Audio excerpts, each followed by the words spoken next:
Sure. I just want to focus. Cameron, how are you doing? Good to see you in person. Pleasure again. Yeah. Yesterday. Nice to meet you. I wonder Yes. if this should be good. Solomon, you are. All right.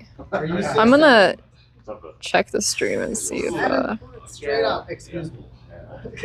I know. My camera's on a kind of weird angle too. I'm originally from San Luis Obispo. I'm in Pasadena right now. Okay. Thank you. Where is? Why am I missing the live screen? I feel like I'm just missing this stream right now. I just started it, by the way. It's live. I just need to. Oh, whereabouts? Pottstown. Okay. Yeah, I grew up in Philly, so. Cool. Yeah. I want to get a really quick group shot. As soon as Dylan and Elena do their thing, perhaps just standing right here in the middle, we'll put the big guy in the middle. How about that? And next to the ladies. Just stand right in this area here. I'm just going to get a quick shot. I apologize, I've got to run and try to capture other events. I think it's probably better to have you in the middle instead of on the edge because What is going on? When it's all back Yeah, you're gonna need to go more on my shoulders. Yeah, that's good. So a couple of the ladies right in front right here because you're shorter. I'm sure. Solomon doesn't mind. He's got Yeah, I can still see. Oh, you were tall. Yeah, you're good. That's great. Oh, fantastic. Everybody's here, right? Am I missing anybody? Feingold. Oh, Ben. of course. And Kostya. Kostya. Yeah. Oh, Oh, Kostya. Kostya. And James. I don't know if he's actually So back. it starts. Let me wait for them. I mean, they're obviously key people, so yeah, I'll wait for them. So do you like 2-finger dunk? Yeah, I gotta jump like 4 inches.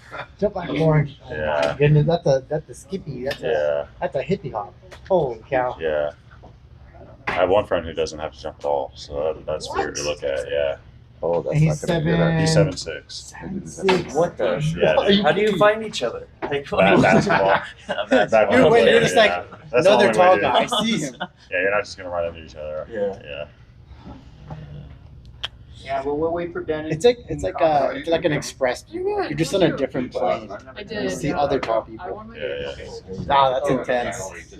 See, we met up with a friend here, 6'7", and we're like, ha, tallest guy. Okay. Psych. I hope you see him. Yeah, yeah. I hope you make him feel so. Is he playing in the tournament? Uh-huh. I'm not even. Nice to meet you, Hey, Elena. Elena. Pleasure. Heard about you guys. You as well. Yeah. How's it been so far? Pretty good, actually. Yeah. When did you guys arrive? We got here actually pretty early. We got here on Tuesday. Tuesday. Yeah, it's Mhm. all a blur. Did you end up playing yesterday's game? Yeah, so you played. I was Uh-huh. actually here doing game analysis. Oh, you were. Yeah. Okay. So I taught at the Oh, game really? No, I don't mind. yesterday, and then just did game analysis. Yeah. Oh, game analysis. What kind of game analysis are we talking? Just anyone from the tournament. Oh, that's so cool. Really? So then you review their games? Yeah. I should have been here for that. Would have been nice. Hey, you're always welcome. Right. It's pretty chill. It's nice. Yeah, no, that sounds awesome. I'm trying to get things set up, and this is hard. Yeah. We're getting more into the IRL streaming. Yeah, It's always a wreck in one way or another, in my opinion. an adventure. For real. Canty. I can't. Hey, can one of you check the stream? I can't see the video. Yeah, people are saying it's working, but I can't see it on my phone. That's so weird. This is gonna be a problem. Surprise. I'll get some audio. Let me plug it in. Close. What have you tried? Wrong desert. Dropping Jedi swords on us, not even gonna be Yo, I know. You sounded like It's working. Let me see. I want to make sure that you can see all the seats. It's working. Let me see. I want to make sure. Okay, it sounds fine. You can see all the seats. Okay, whatever. Sounds good. You ready? You have everything you need? Yep. Hey, Ben. Hi, good to see you again. How are Having a you? good time so far? Yes, I am. It's Good. been How are great you so doing? far. How'd you do in the women's? Oh man, the women's was rough. I lost my 2 games. I won my last one, but yesterday I started the National Open. I won that one too. So yesterday I won my games. First day I lost my game. So it is what it is. Yeah, it's working perfectly. Thank you so much. Set up. So I just played it pretty bad too. Opening well. Hey, I have a Starbucks. I didn't see this trick. You know how Starbucks costs more here than anywhere else? Yes. However, it does not. So I got this for 100 reward points. Yeah, so that worked out well. And then I ordered in advance. And I was sitting for even though there's 800 people. Oh wow! It took like 4 minutes. Yeah, so the first time I had Starbucks since I've been in. It's all Elena's fault. Don't tell her. It's my fault. Hey, good to see. Nice to meet you. Yes. Yes, you are, Ben. He's also Ben. What? Yeah, when in doubt, Ben. Looks like you did all right in the simul. Yeah, the one game I lost. Well, I should have lost a lot of games. Okay. In fact, one game I almost resigned. I was like, I'll play one more move. No. And I won 7 moves later. He resigned. Oh, that's so ridiculous. It was really weird what So- happened, by the way. Anyway, the game It's I hilarious. lost, my opponent checked me, and I blocked with my queen, and then she took a rook. And when I blocked with my queen, I went to the next board, and I was like, oh, she takes my rook. Then I walked all the way around, and she took my rook, and I had to resign. Like there wasn't any. Yeah. You thought you can get the queen at payday, right? That missed it. Trying is the first step to failure. Yeah, it's next. And I'm then sitting I right had there. 3 So draws. it's right there. She might not have seen it, so Yeah. what can you do? Yeah, so let's get a group shot. Okay. So everybody come on over here. Never resign. We're gonna try this again, everybody. We're not going to talk about my first 2 games. In a winning position. Yeah. For the first time ever. When I was married several wives ago, my wife said, it's game 15. How do I play game 15? Because that wasn't common then. Just a second, important story. And I said, don't resign.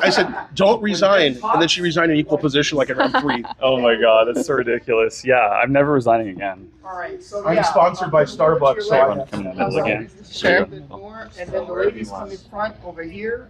And Sorry. let's get Dylan right in front of Tony. You can call me one of these too, don't worry. It's fine. Mr. Feingold, I'd like you somewhere on this side. Come on over with that bright red shirt so I can pick you up pretty well. J'adore. Here we go. Wait, does that work in real life Those too? chairs are Can we off the blocking us. front, Feingold? Yeah, let's try to get in tight. It does. Yeah, right. That'll get out of some That's traffic. looking pretty good. Let's just make sure. Can you get a bigger lens next time? The stream's just watching us try to take a photo. This is kind of funny. Hi, chat. Excuse me. Just move a little So bit your more mouth to your side, left. right now? Try to balance this wall because you've noticed you're right. So let's try to get a little bit more to the left. Just move a little bit more, everybody. This is hand castling. Yeah, there we go. A little bit more to the left, to your left, a little bit more. What is this, a Ben, Beyonce just a little concert? bit more to the left. Yeah, because I'm trying to your We start left. 2-stepping. Yeah, I'm trying to get Oh, it my so left. that. Other left. Yeah, your left. Mine. Hey, everybody say onomatopoeia crammling. Yeah, really. Pia Cramo. Okay, I'm taking some shots, but don't move. Okay, This is streamers. We can say that. maybe this one. Okay, I'm gonna say, here we go. Just 3, 2, 1. I'm taking a few here. Everybody's smiling. A If you few want to in do a 12. goofy shop, I'll leave it up to you. Oops. And closer. Look at these folks. Thank you. You need those Artwork's photos. done. It's always the worst part. All right. 6-8. You can do Are you it. gonna sit your So for Elena, chat, What what can we not? What's your plan? Are you gonna be here for the whole? I'll be here for. I know, that's why I said. I think you just pick your seat like last year, so I think wherever. Leonard's on his way. And he said, do you want to look It me doesn't up? matter to me.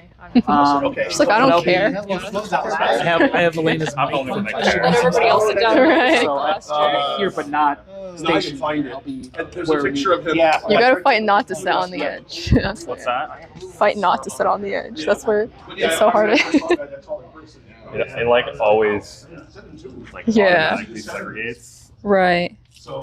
Why the heck? I don't know why. No, not that. Why can't I see my? Here, let me check. Yeah, can you check? It's not working. He did, but I can't see like the angle. I need to fix it, and I can't sure. see it.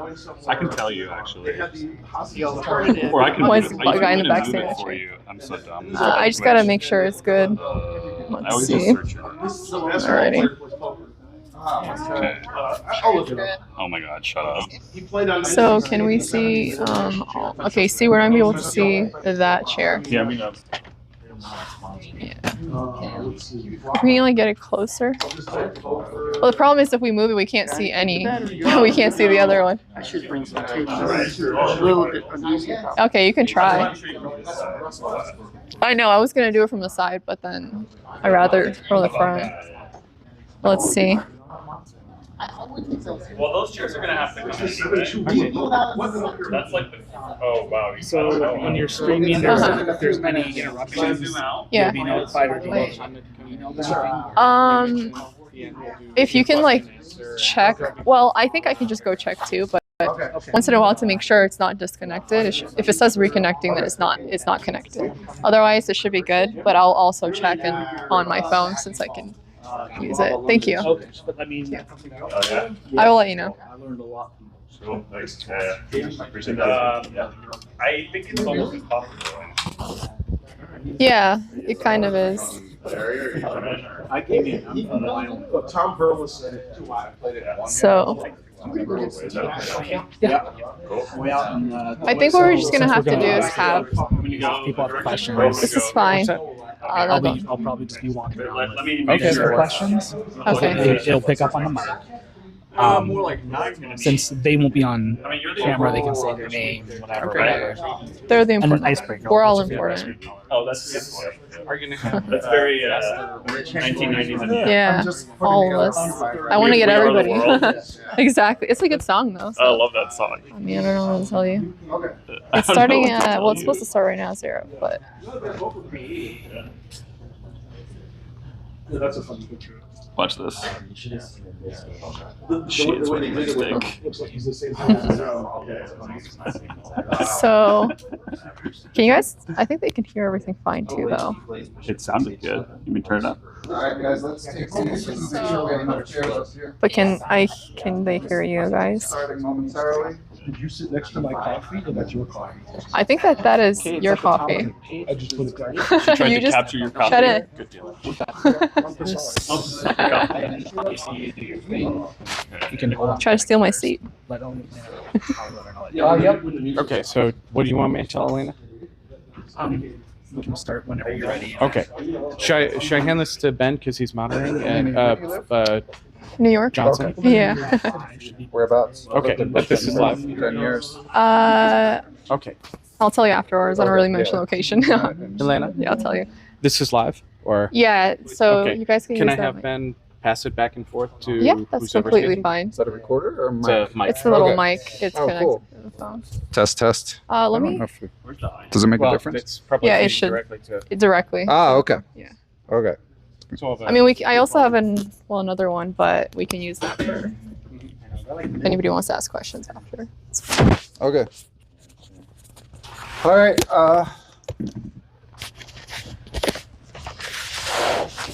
Well, welcome everyone. Thanks for coming. My name is Ben Johnson. I host the Perpetual Chess podcast. I also try to play chess. Not so well so far this tournament, but the weekend is young, or so I tell myself. So we're excited to have you all here. A couple things to go over before I introduce our panel. Number one, if you stick around at the end, you can, if you'd like to get pictures or a book signed or autographs or whatever it may be, our guests will be happy to do that. Number two, for now, we will hold questions until designated periods, so there will definitely be time for Q&A.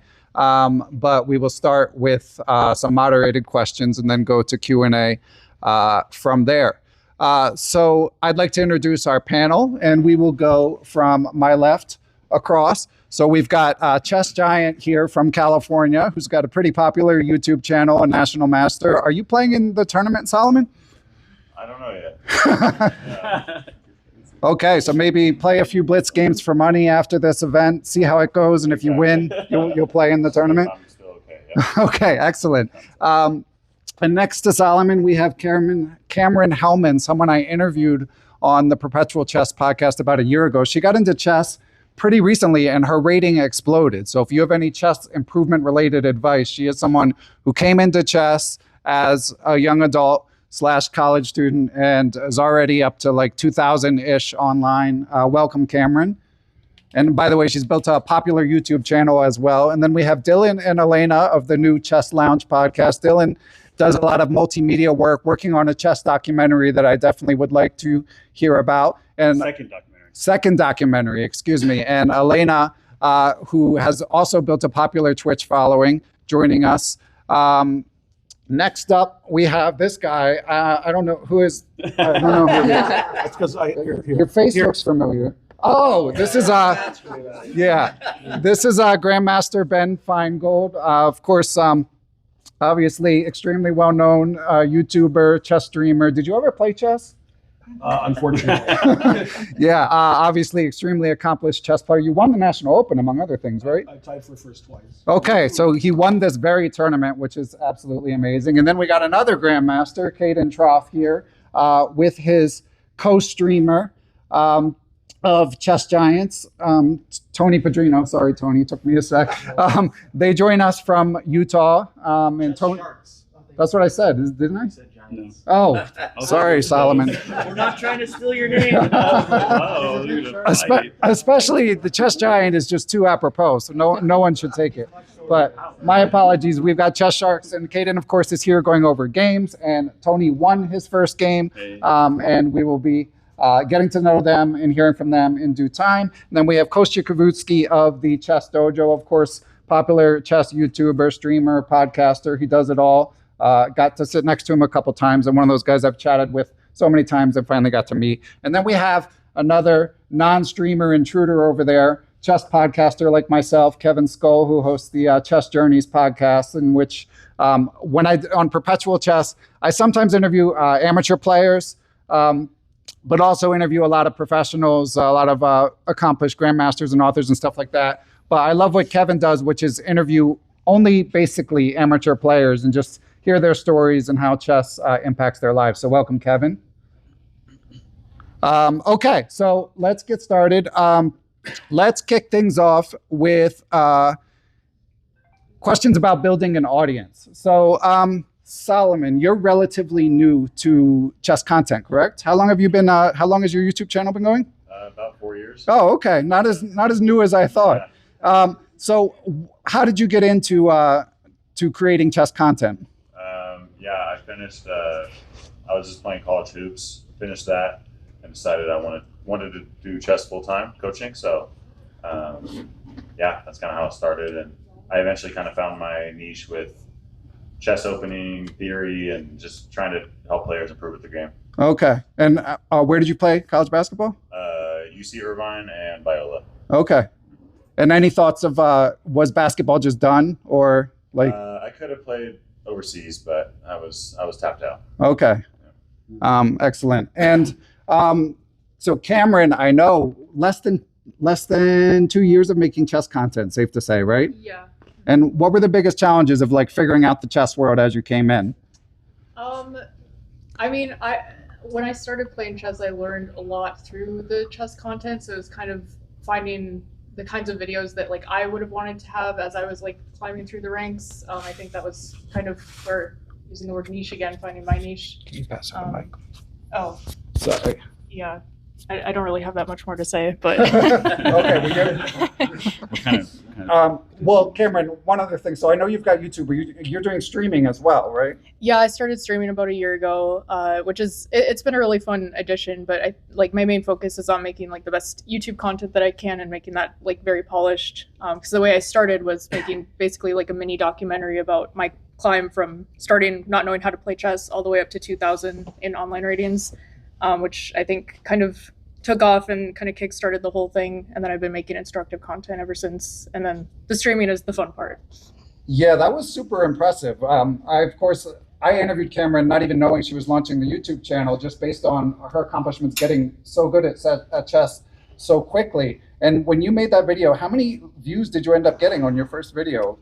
Oh gosh, I think it's up to, it's a couple 100,000 at this point, which is pretty crazy because it was my first video that I posted and it just kind of took off. So yeah, there's a lot of luck involved, I think. So I'm just grateful for that. Well, you're quite modest. I mean, it was very well produced. A lot of people, when they start out with chess content, they're like, well, I guess I'm going to start a YouTube. Like, this is the video. I'm going to start a YouTube channel. So yeah, the bishop moves diagonal. But hers was very tightly produced and really did a good job of the storytelling. What framed your background? How were you able to present it actually professionally as a college student just coming in? Yeah, I majored in communication, so I had some like media production classes and like film type of classes, so I kind of used that in order to build out more of the documentary style that I really enjoy making. And it was nice to just have like full control over this project that I wanted to make, kind of in the works for about a year when I was starting to think about it and recording my reactions to getting to different ratings and stuff, and then pulling it all together with the music. So. I mean, it's basically cheating if you actually have credentials, you know? Yeah. Okay. Well, you can pass the mic to Dylan, and Dylan, actually, you can pick it up from there because, as you mentioned, you're on your second chess documentary. Do you consider your audience like a chess audience or an outside chess audience? I'm trying to do both. It's really hard to split the needle, but I think chess is a viable source of entertainment for the mainstream culture, and we saw that with Queen's Gambit, and Queen's Gambit was what inspired me to put the film I shot in 2018 actually into post-production, because I thought it was terrible. I thought it was absolutely bad, but my wife's an amazing director and just incredible artist, and so she believed in it and put it together. And yeah, now I'm on the second documentary. So the first one's called King Chess. It's about the 2018 candidates tournament that Fabiano Caruana won, and so we went to the world champion and followed him around. I interviewed amazing players, Polgar's, Sarawan, Fabi, Wesley, and everybody at the candidates. Just incredible stuff, and just a dream, honestly, as a chess nerd. And yeah, it came together, and we got a professional team because my wife works in Hollywood, so we got everybody on the cheap, real cheap. And then that inspired 1000 GM to make their own film, a nonprofit that I helped start. And I did about 60 videos for their YouTube channel interviewing mid-level players and up-and-coming players. My best interview is Andy Woodward, his first interview. So I got that. I'm very happy about that. And then now we're making United States of Chess. We went to New Jersey, went to the Mishra family home. If you don't know, Grandmaster Abhimanyu Mishra is the youngest Grandmaster in history, and he's a first-generation American, which is just absolutely incredible. In the times we live in, we need stories like that. And he's also from India, so there's also a wide reach as well. His parents are from India, so there's a wide reach there. And so we shot that, and we're in post-production. It's a totally different kind of thing because we had 100 hours of footage for King Chess and way less, like 30 or 40 for this. So I have to collect a lot of archival stuff. So I'm learning on the job because I didn't major in filmmaking. I majored in science. So I have some analytical skills there, but yeah. One big thing is that I streamed the 2012 Chennai World Championship. I just boosted off the mainstream and then commentated. There was no software for it, so I just found some random software and put it online. And people would click on it and find it. I get like 20 viewers. They'd be like, "Who's the guy in the hat?" No longer the guy in the hat, the lady in the hat now. But so yeah. And then I also reached #1 on Twitch in like 2016. In one stream, like got to the main page and everybody was watching it. Well, there was nobody on Twitch at the time. I played Overwatch, so a video game. So anyway, I'll talk on forever. So yeah, there's a lot of gamer backgrounds I've noticed in the chess community. And Elena, you could maybe pick it up from there, because of course you and Dylan recently launched the Chess Lounge podcast. How did you guys start to collaborate? Take that. I'm like, how do we start to collaborate? Well, Dylan. Exactly. Dylan, well, first of all, with the podcast, Dylan actually messaged me. He's like, she's like, do you want to start a podcast? And I'm just like, I wanted to for a while, right? But I never really I guess, actually put in the work to start one, or I didn't even know where to start, to be honest. So this was very nice because you kind of pushed me to do it. I always wanted to start one. But I met Dylan actually in the Vegas festival last year. So that's I don't know, that's where we met, and that's how the whole collab thing kind of started.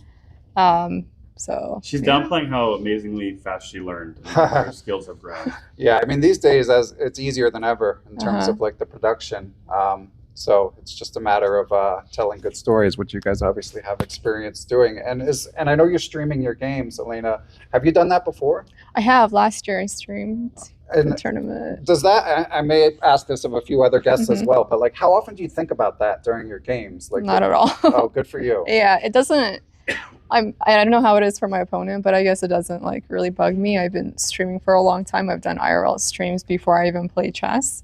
So it's something that I'm just really used to. To be honest, I think actually recording is much more difficult than live streaming for me. So yeah, live streaming is easy, I'd say. And what was your non-chess streaming background? Oh gosh, I mean, it was back when I was in college. I just wanted to do it as a hobby, right? So I'm like, okay, if I ever get back into gaming, I'm just going to stream because I didn't want to put time into something that's just for entertainment. Right. Because I didn't have that much time. So I'm like, maybe I'll try to monetize it. And it worked out very well for me. I mean, I was able to quit my job in college and just focus on streaming and going to school. Nice. So, yeah. That's great. All right, Mr. Feingold, you've seen chess blow up, die, blow up again. Maybe you could talk about the evolution of chess and where you see it going in these next few years. Underhanded way of saying I'm very old. Should I? Is your good? Yeah, I think that's good. Okay. Yeah. Well, I'm a lot different than the other streamers on the panel because I have no filter. That's also true. Although it's funny because I do have a filter. If you knew what I was filtering out, you wouldn't want to know. Occasionally, I won't say something on stream. But I have people to text that to. No, the difference between me and the other streamers is I have no acumen regarding the technical side of streaming. And I think that's a very important part of streaming is understanding the technical side. And I'm very lucky that my wife, Karen, who streams with me and basically runs the stream, without her, I wouldn't be streaming because I wouldn't know how to do anything. And also we have a YouTube editor who does like all of our stuff on video-wise and stuff on Twitter and other places, who's very good. So without our team of people, I wouldn't be streaming.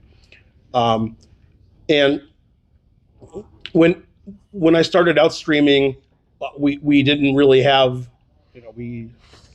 I like put my laptop on my lap, and it is a laptop, and then I would like record myself with the camera in the laptop.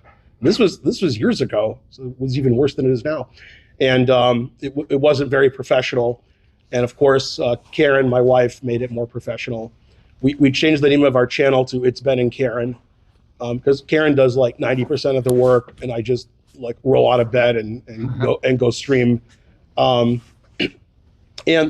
unlike a lot of the other streamers on the panel, I played chess a lot before all of this existed, or that he was even thought of that the internet would exist. It's a good thing Al Gore came around. But I mean, I started playing chess in the mid-'70s, and I'm so old that when I was a young child, I kept notation and descriptive notation. Wow. In fact, my dad, who's a chess master, he did that all his life. He always kept a descriptive notation. He never changed. And if you wanted to play chess, you went to a chess club or a chess tournament. And luckily, my family played chess, so we could play chess at home if necessary. So I grew up in chess, and I've seen the transformation from not knowing what's happening in the chess world for months to knowing as it's happening with engines and super GMs analyzing it while it's going on. So it's a different world. You can get a lot more information And I just want to tell one funny story. In 1988, there was a tournament in England, and John Spielman, who is a British grandmaster, he speaks Russian, sort of coincidentally, and he had a friend in Russia, and they had a tournament, and the guy faxed him over a game that was played that day, and he actually used that analysis to beat like Nigel Short the next day. Wow. And to me, that was like the most amazing thing ever, that because typically at that time it would take, like, you'd wait till The Informant came out like 3 months later to see what was happening in the chess world. So it's a different world now, and most of the other streamers on the panel haven't experienced the before times when we didn't know anything. And also in the before times, I remember something that will confuse all of you. When I was a kid, kids were no good. Okay, I mean, if you were like 2000, like you were a prodigy. And now, if you're 2000, you better be 5 years old. And I mean, now kids are better than adults. So the world changed a lot in chess, and not only were children not very good, the U.S. Women's Championship wasn't very good either, and the U.S. Championship had terrible prizes. And if you can believe this, there was a time in the 70s, 80s, and 90s when a lot of the top players in the United States declined their invitations to the U.S. Championship because prize money was no good. Okay, and then Rex Singfield changed all of that, and now they don't decline because prizes are pretty good. And the U.S. Women's Championship prizes are also very good, and the players are incredibly strong. And U.S. Junior also wasn't super strong. I can prove it. I tied for first once. So and now I remember, like, if there was a GM, we were shocked in the U.S. Junior Championship. Now I'm shocked if somebody's not a GM. I mean, there's like a lot of GMs in the U.S. Junior Championship. So basically, chess got a lot stronger. There's a lot more prize money. There's a lot more coverage because of the people on this panel who are streamers and bringing chess to the public. And there's so many ways to do it. Almost everybody on this panel not only streams, but has a YouTube page and has a presence on social medias that I don't even know about. And so it's a good time to be a chess player because the information you can get and the things you can do on the internet as far as enjoying yourself or getting better or both are available 24 hours a day from people all over the world. It's amazing because, again, I lived through the before times when it was a completely different world, and I obviously had to adjust. And it's lucky that, you know, I have a team and a wife who can help me understand what's going on in the real world now. All right, one more for you, Ben, at least for the moment. So obviously, as you said, a lot of us are doing different kinds of content. You've done everything: commentated, YouTube, streaming. My favorites of yours, I've been on Perpetual Chess many times, of course. All of your best content comes on Perpetual Chess. Of course. But my favorite, aside from that, is your chess bios on your YouTube channel, great players of the past and stuff like that. But what is your favorite content to make out of all the stuff you do? Wow, that's a good question.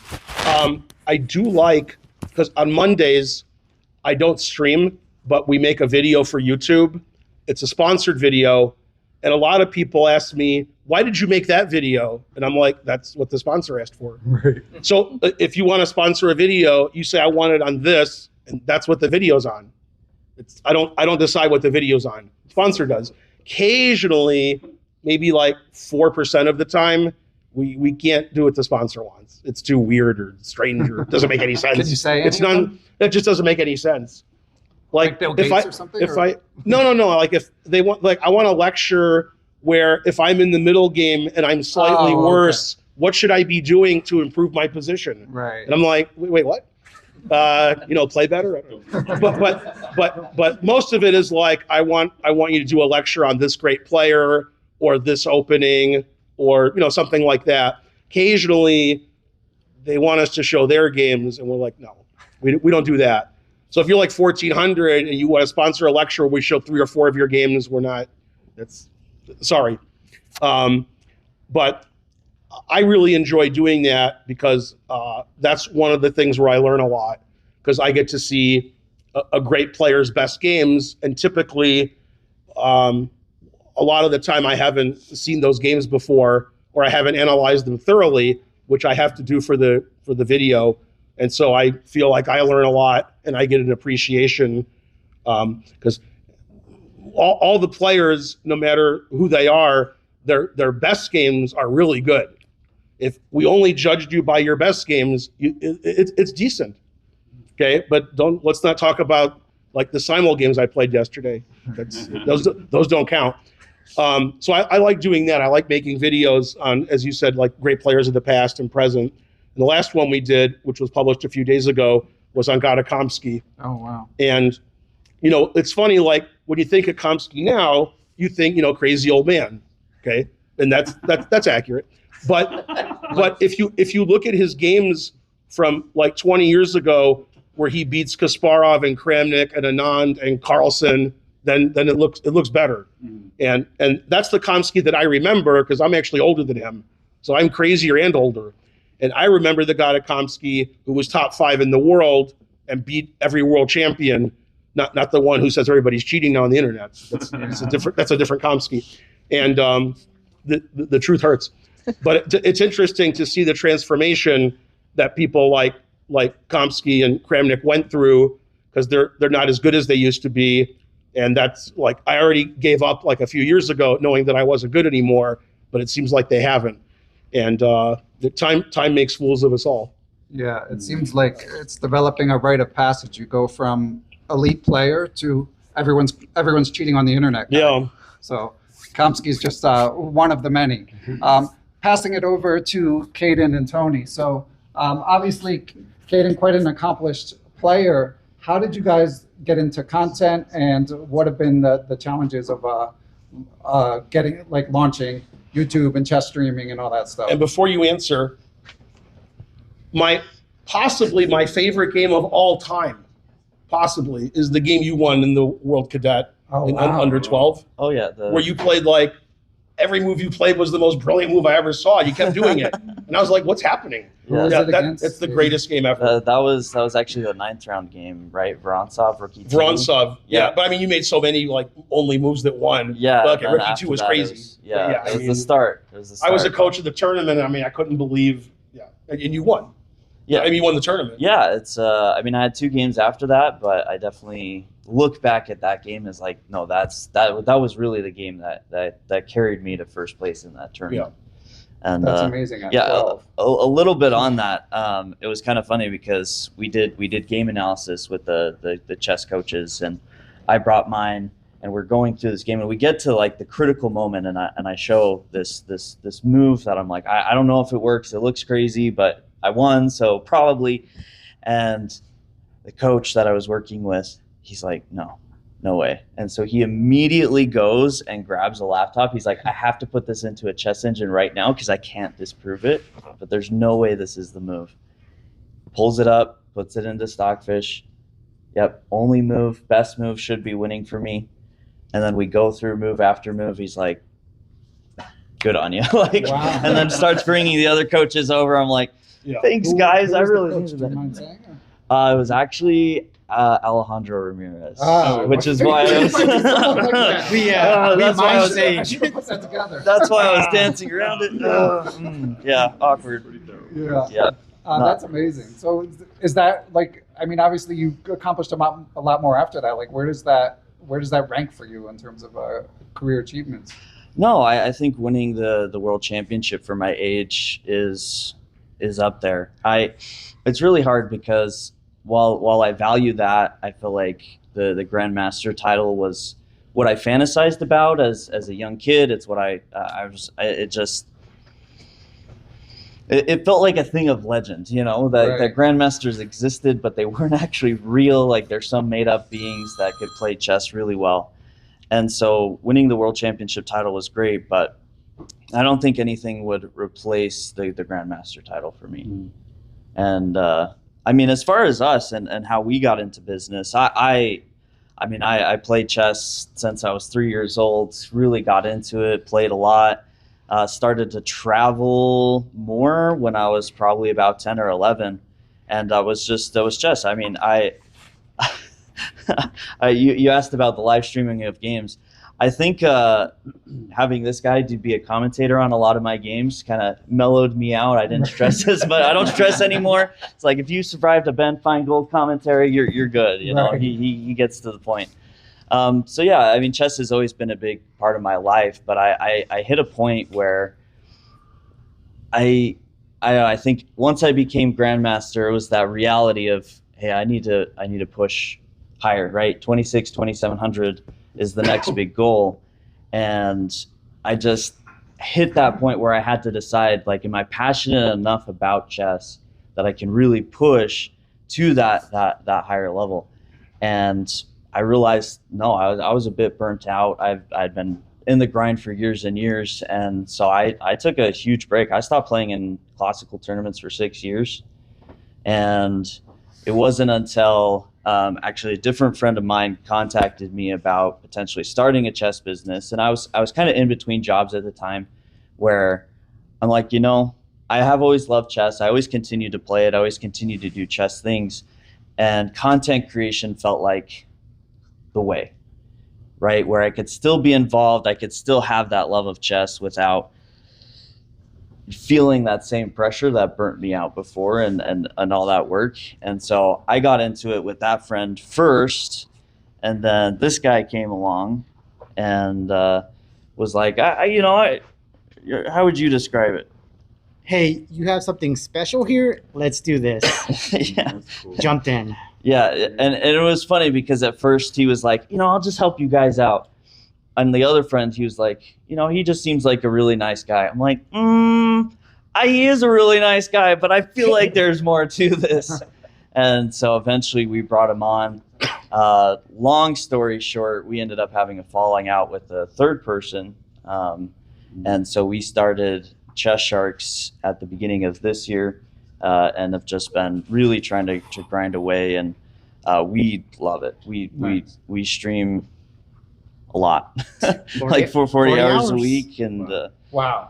Yeah, he has a family. I'm teaching, so we have our other things, but we're really dedicated to the content side. Nice. And Tony, I got a question for you in a sec, but one more for you, Caden. When you were working, it sounded like you were working outside of chess. Is that right?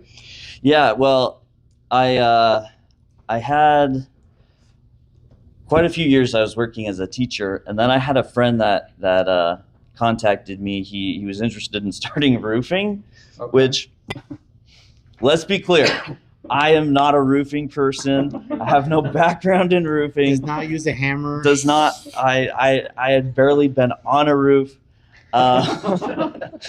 But he's like, you could be on the administration side, the numbers and the inputting of stuff and forms. I'm like, that I can do. That's that's the type of person. So I got into the business with him and did that for about a year before feeling like I needed to move elsewhere. And so I kind of was moving elsewhere when the friend that contacted me about kind of the content and getting into the chess business contacted me, and it's like, hey, I know you're moving on from the roofing. Would you be interested in this? Okay. Yeah. I mean, the chess content creation business, you're a freelancer, you don't have insurance benefits.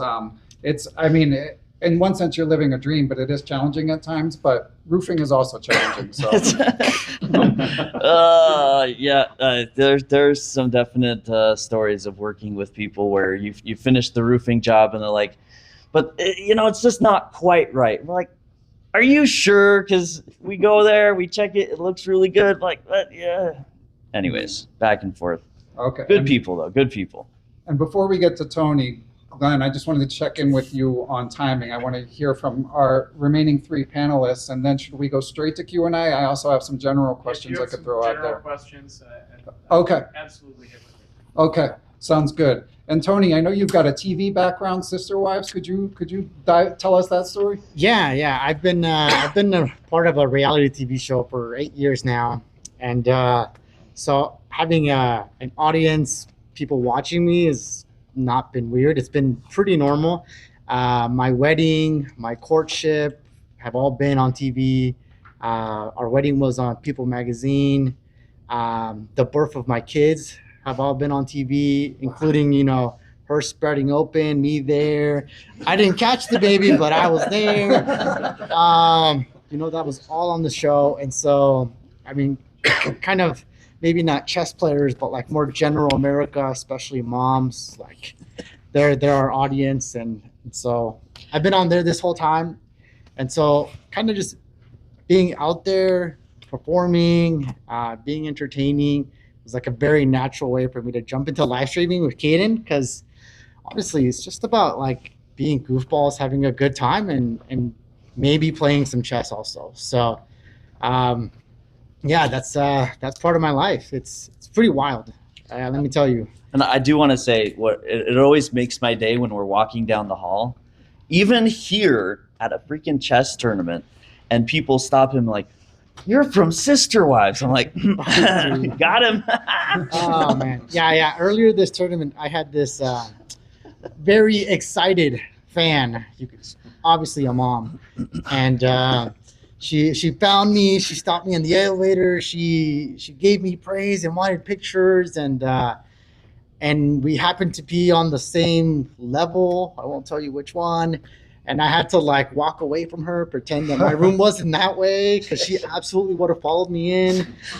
And but there's enthusiastic fans out there, but it's awesome. it's quite fun. That's very easy. Ben has all sorts of fans like that. Yeah, I believe that. I've seen two of those. For those of us who are not your groupies, what is the premise of Sister Wives? So it's one guy who is married to 4 wives, and those are my 4 mother-in-laws. Which is a lot. 4x the mother-in-law. And it's pretty much the story of that family. And I married one of the daughters of the favorite wife. I can say that. And it's basically a story about polygamy. And I'm not polygamous. Let me just throw that out there. That's a misdemeanor. But I was offered other wives from my wife. I said no.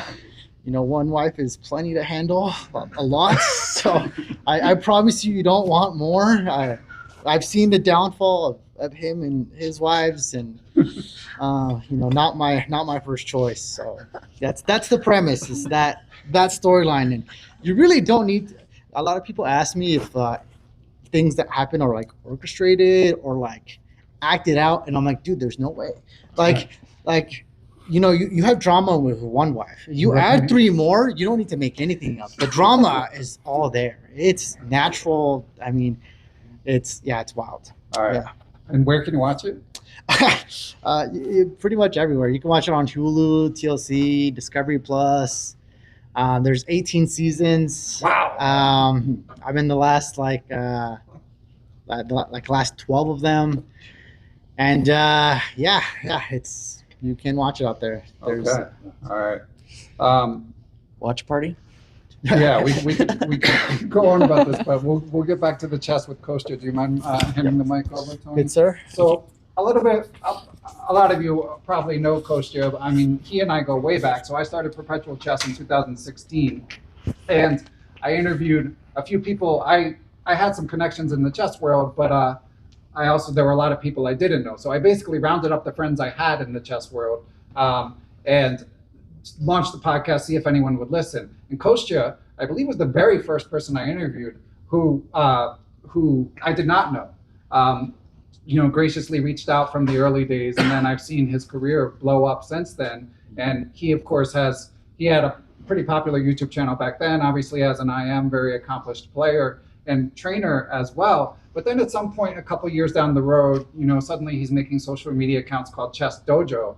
And I'm like, what is this? This is very confusing. I've known Kostya for years. And of course, Grandmaster Jesse Cry and I am David Pruce, who are his co-senseis, as they call them, in Chess Dojo. We're also involved in this collaboration. And basically, it started out to me as just like a logo, and I didn't know what he was doing. And they built it into this massively popular educational cohort where adult chess players can get together and have some sort of curriculum, have some sort of guideposts of like what to be studying, and can build a community where they can interface both with players a little bit stronger than them, but also players around their level, and also get advice from titled players like Kostya.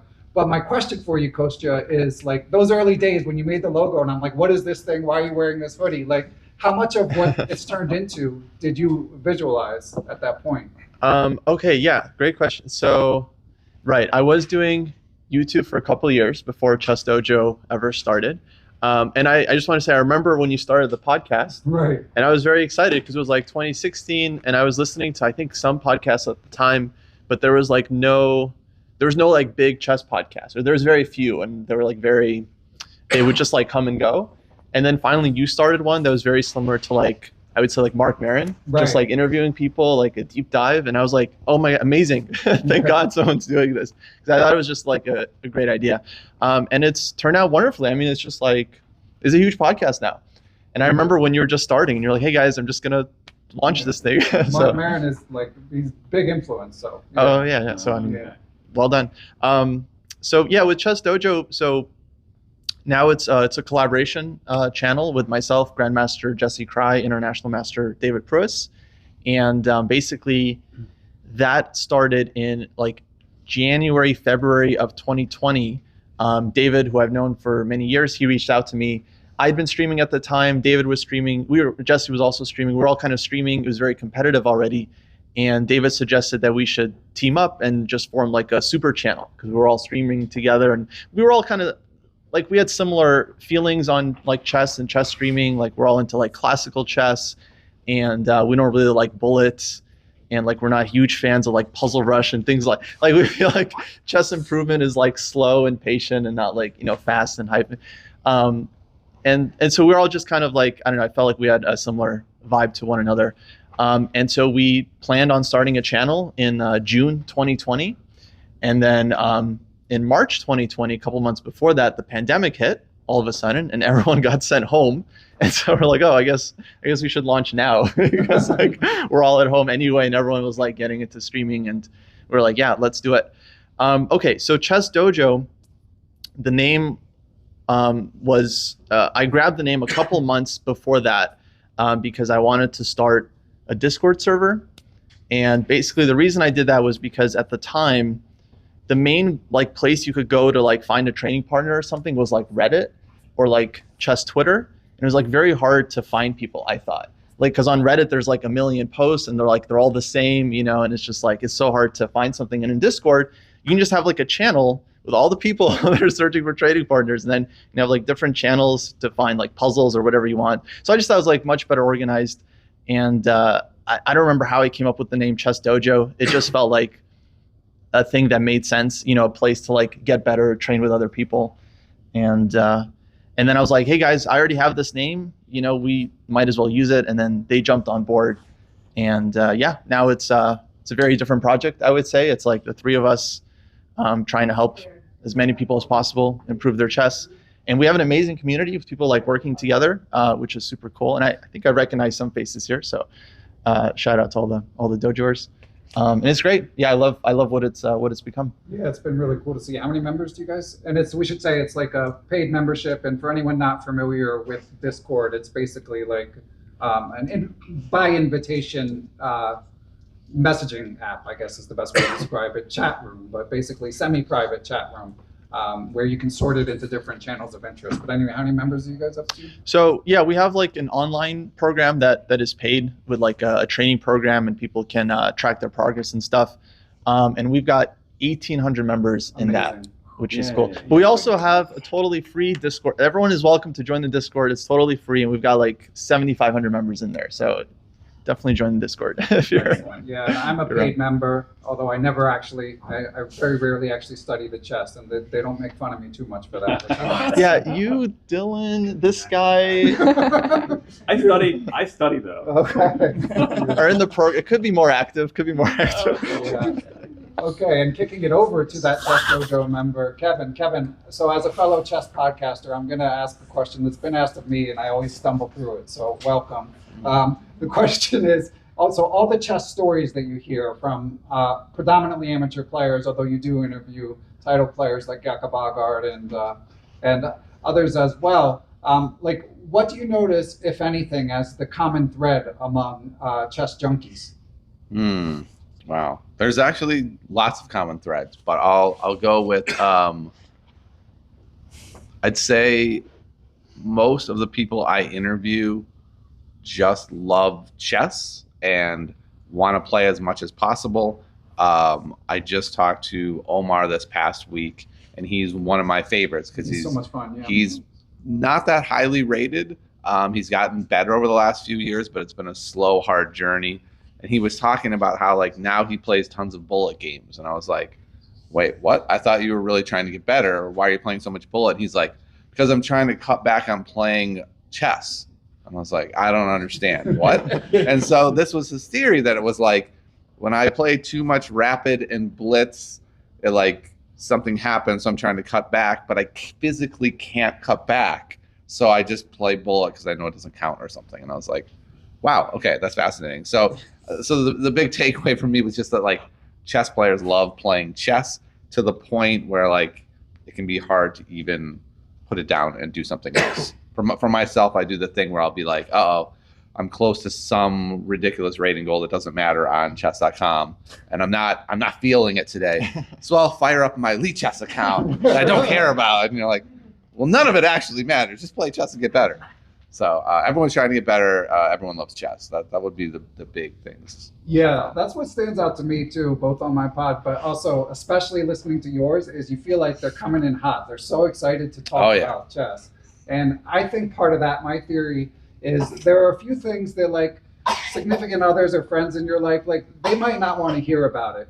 You know, like if you have a fantasy sports team, no one wants to hear about it. You know, like you can maybe enjoy doing it, but they don't really care. I used to play poker. If you have what's called a bad beat, you know, obviously a lot of people playing poker here in Vegas, no one wants to hear your story of how you got unlucky in some hand. Like that's what happens. And in chess, you know, you invest so much time and energy, you spend all this money, and you go to the tournament, and then if you go back to his job on Tuesday, guess what? They don't really care how you did. You know, they might be interested in some sort of like big picture view of like drilling down, but they don't want to, or sorry, they might be interested in a big picture view of like, how does this chess thing work? But they don't want to hear like, oh, round one, I was up a piece and then I, you know, messed up and then I got a time trouble.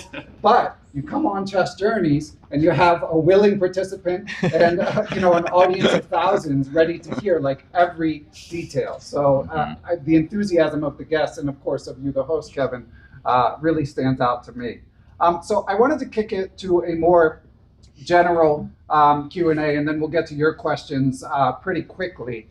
So for this one, for anyone who feels like they really want to answer, anyone on the panel, just raise your hand and we will get to it. So first question, and I have a feeling we're going to have some consensus on this one. Maybe we should do it by raising hands, but is it harder to get better at chess or to grow an audience online? Let's take a vote. How many people think it's harder to get better at chess? You're torn, Elena. I don't know. They're both hard. Okay, Elena, yeah, well, go ahead. Why? You think it's a close one? Well, because, I mean, I guess how good at chess are we talking? Yeah, that's true. You know? Because, yeah. GM, yeah, probably harder to you know, get a title in chess. Yeah, I guess I'm thinking of the question as to break through a plateau, because I think that's what a lot of people, it could be at any level, but people hit a level where they're like, oh man, am I ever going to get better again? Yeah. And for some people, the answer is yes. And for other people, at least if you're going by rating, the answer might be no. You know? Right. I mean, both of them require a skill set, right? I mean, with growing an audience, it's about marketing and having an interesting product or whatever content, you know? And so, I don't know. I think they're both hard, but yeah, I mean, I think with chess, yeah, I'm gonna just stand with my answer from earlier. I think getting a title is harder, but I think that they're both hard to actually. I think just they're both hard. That's it. I don't know. Yeah, both do have plateaus. Can you pass the mic over and then we'll get to Dylan? I don't know if the mic's making a difference for the video, but it can't hurt. It seems like it is. Yeah. Okay. So I'll change my answer and go in solidarity with my co-host because I was just thinking, she inspired me to think this way. They're both quite non-linear at times. You can see in your chess growth, you'll see bursts of rating gain and ability gain and understanding gain. Some of it's luck, some of it's positional understanding, some of it's just sheer tactics or your opponent's bad moves, some sort of stupidity that, as Ben Feingold would probably term. But in growing an audience, I know I've particularly struggled to grow an audience online. And you can have bursts of success and then it just flattens out. I'm sure everybody here has seen that. So it probably just depends. And I know in general in media, it is from my wife's experience in Hollywood that it's really hard to be like the first mover. And it's really hard to know when the right time is. Sometimes it's just the timing is just pure luck, whether your channel will break through and people will see it. Like if the YouTube algorithm pops and it picks up one key video, you might gain thousands of subscribers overnight. I think it's almost similar on Twitch too. So it's pretty similar actually. I think if you have a lot of money, it's easier. What's that? I think if you have a lot of money, it's easier to grow as a content creator. It's easier for chess improvement too. That's it. Both then, yeah. That's what it comes down to. Okay. Anyone else with anything to add on that question? I've got a couple more, and then we'll get to the audience. If not, going once, going twice. Okay. Growing the game hashtag. This is a big topic on Twitter. Obviously, chess has had an interesting and great trajectory over the past handful of years. There was a Queen's Gambit boom, and then there was like a high school boom somehow a year and a half ago. The chess pandemic, the pandemic obviously also was massive for chess. So we've seen exponential growth. I mean, the fact that Levy Rosman just crossed 5 million YouTube subscribers is absolutely mind-blowing, as old guys like us can attest.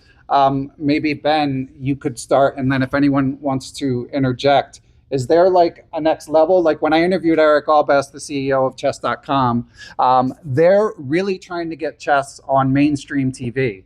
They're really trying to get it obviously their dream is something like ESPN. They're excited that they're doing like a Netflix documentary about the Carlsen Neiman thing, which for some reason is like the only chess story people want to tell. Well, we know what the reasons are. It's pretty compelling, but it has been told. But Ben, what do you think? Like, do you think there's another level and if so, like how would we reach it? I think the quickest way to reach the next level is called Queen's Gambit 2. Yeah. However, I don't think that's in the works yet. Queen's Gambit really helped our channel, and I assume everybody else's channel. And a year or two later, there was a drop off when people started going outside again, and Queen's Gambit was 2 or 3 years old. For me, our channel at its peak on Twitch had 3,000 subs. That was about 3 or 4 years ago, and now we have about 1,000 because there's a lot more chess streamers, and some are much more interesting than me and younger and better looking and better at chess and not more, funnier though. More, not. Well, I'm the funniest looking, and a lot of people who go to Twitch aren't looking for an old man to make jokes about chess. That's not their first thing that they're looking at. So our channel had some drop off, but I think actually, even though our Twitch subscribers have gone down a little bit, the YouTube is still pretty steady. People like to watch funny stuff on YouTube, especially if it's 5 or 10 minutes, then watch a 2.5 hour stream of me complaining how bad I am. So I think things can happen in the real world which will affect the viewership of chess, and I think there's a lot more streamers like every couple of years. Like you go 2 years back, there were fewer streamers, and 2 years back there were even less, and so on. So it's pretty popular still, even though it's homogenized because of all the streamers. But it's a 24/7 world. So you can always find a different streamer at different times of day from different countries. And so it's still extremely popular. And I think that chess can become more mainstream. And I think the number one thing for that is money. And the reason poker is popular is if you watch poker on TV and you're not a professional poker player, it's not as interesting as watching chess. What's interesting about it is first place is $5 million. And you're like, that sounds interesting. Yeah. But if poker didn't have any money, like people play chess online because they enjoy it. And there's no money necessarily. There are some events, but even like Title Tuesday, you know, the prizes are very small compared to like a very, very low level poker tournament. But people watch it because chess is interesting. And so the one thing they need to do, which is being done, is bringing a lot of money into chess from sponsors and patrons so that the general public can say, wow, the winner of the World Championship gets $5 million. That's interesting. Mm-hmm. And if the prizes aren't there and the sponsors aren't there, then a lot of the interest from the general public wanes because, you know, it's more interesting to watch people play at a golf tournament and win $2 million for 4 days than, you know, watching somebody play chess and win $200. But I think without the money of all the games that I can watch, I'd rather watch chess, especially with all the young talent that's coming up, the Indian players, Abdusattorov, Carlsen, Nakamura, and Fallujah, and like 5 other people I forgot about. Those are exciting people to watch, and basically you can watch all the time now because of, you know, the online chess. So I think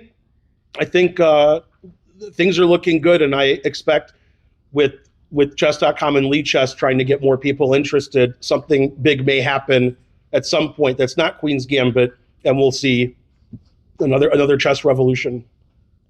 Sounds good. Anyone with anything? Kevin, can you pass this down?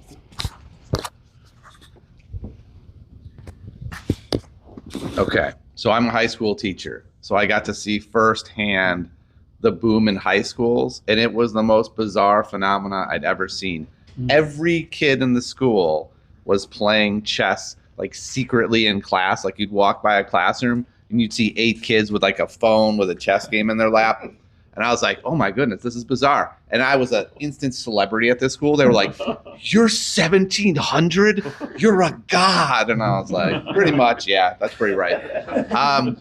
But then what I realized is that what was hard for them was getting this number that was like, you're terrible. And you're so terrible that like you have this number that you can't shake. And what I mean by terrible is it's a scale, but like when they get a number of like 200, and then they're like, they compare to other people and they're like, oh, your number is 1,200. And then they start feeling bad. And they're like, oh, I guess I am bad. Oh, I guess I shouldn't bother with this.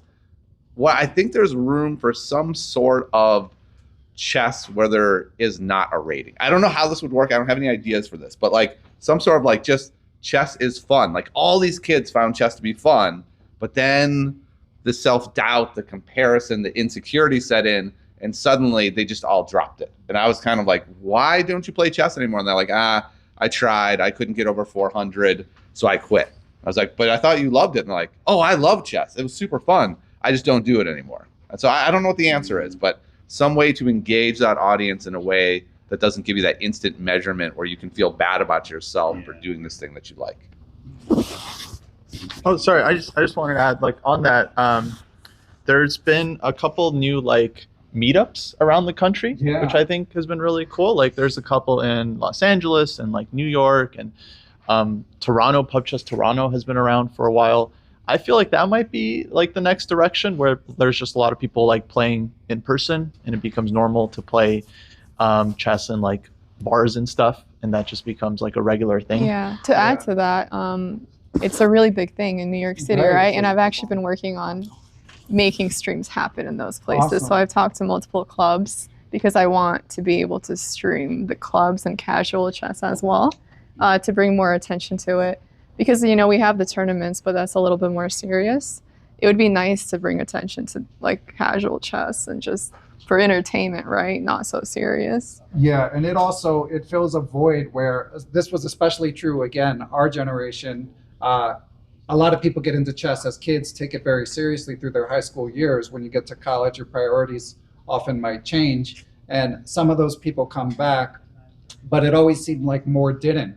And I think that trend has waned in recent years, but it has not completely gone away. And I think part of it is like in the 20s, very important years for building a professional track and stuff like that. The actual traveling to compete can be quite onerous, and your priorities might be more on like building a network. So I think that stuff like, especially for that 20s and 30s demographic, I think it could be massive. And actually, I know you were saying it's blowing up in LA too. You were telling me the other day.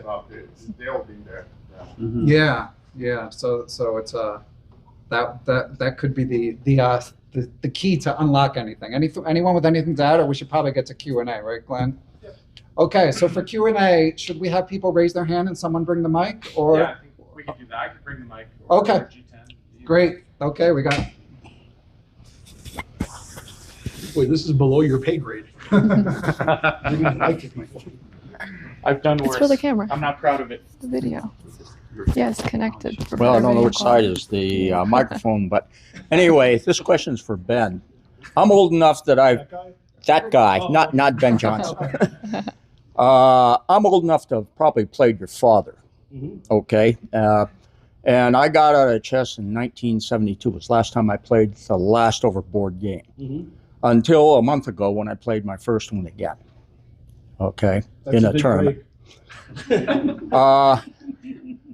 When I got out of chess, I used to run by the chess headquarters in Newburgh, New York. Okay. I was originally from Montana, but the result of where I went to college put me where I ran behind. Montana's not a hotbed of chess. No, it never has been, but I was pretty good then. And I was pretty good at West Point too. But I've been out of it for 54 years. I picked up the chess in August of last year online, chess.com, and thought I was going to, I should be at least 2,000. Yeah. And got on live chess, and it was 1,500 live chess, and I was like, what the heck happened? And then I get on chess.com, and I'm 900. Why? Well, kids have a lot more things. The only thing we had was the opening book by Renfield. What do you believe is the biggest hurdle for people of my age who have been out of chess for a large number of years to get back in chess? I love the game. I love playing it. Well, first of all, great question. You shouldn't worry about your rating. Thank you. Especially when you take 50 years off of chess. That shouldn't be your main concern. I know a lot of people in your situation, although not 50 years, but like 20 or 30, and they have unrealistic expectations that, right where I left off, I was 2,000 20, 30 years ago, and here we go again, I'll be 2,000 again. No, when you take a big break like that, your brain doesn't remember all the chess stuff you knew, and the game has changed a lot. And somebody, who's 2,000, 50, 60 years ago, gets in a time machine and comes here, I mean, chess is a different game. There's just a lot more knowledge. People, it's weird, but there are people who've played more games in a week than the best players in the world played in their lives in the 1800s and early 1900s. I think in a typical month, I play more chess games than Morphy played in his entire life. Right. And there's a lot of chess going on now. There's a lot more ways to learn. You can play 24/7. Kids are good now. So nobody I know, who's quit chess for 20, 30, 40 years and comes back ever achieves what they think is achievable as far as like, I'm just right where I left off. I'll be the same rating. That's not going to happen. So as somebody else here said, you have to just enjoy chess and play because you like it. And occasionally you'll get the win against a young, talented player. And funny story, my dad passed away 10 years ago, but played in the Motor City Open, which is an annual tournament they have in Detroit for the last 60 years.